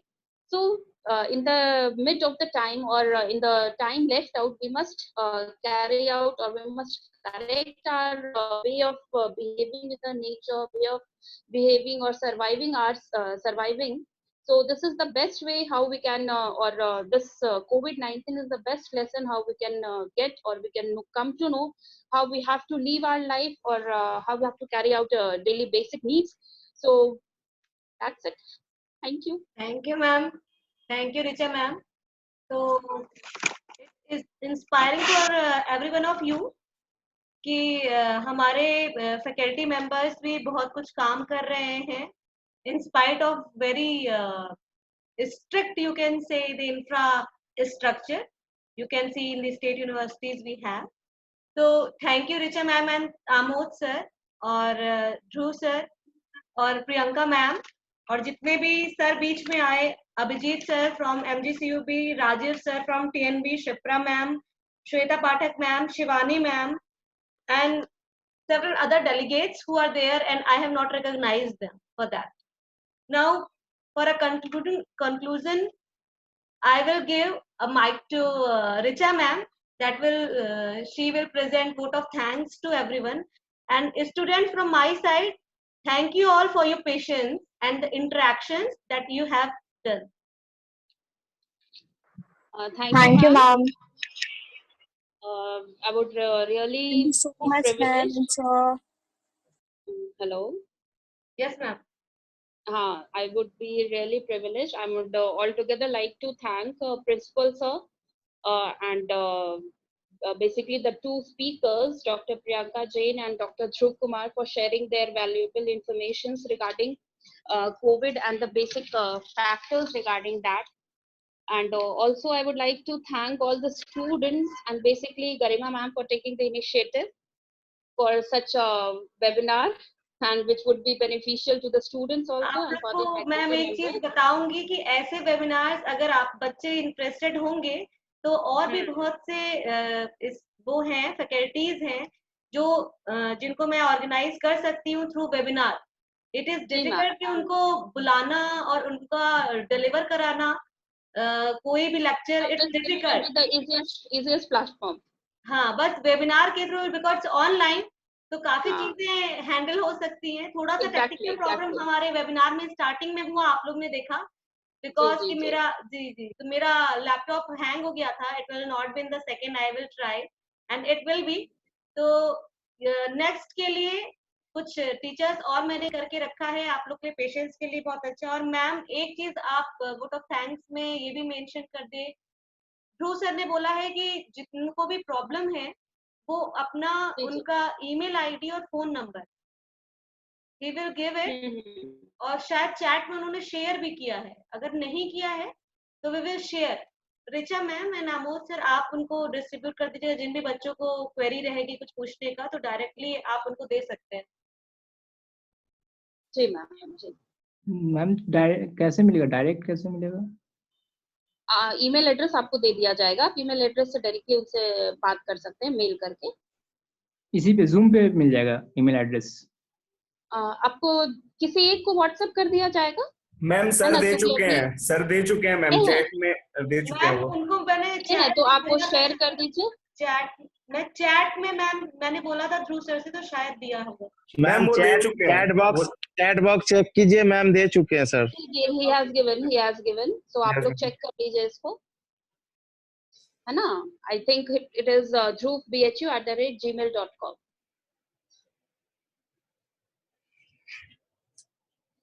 Got it? Yes, ma'am, got it.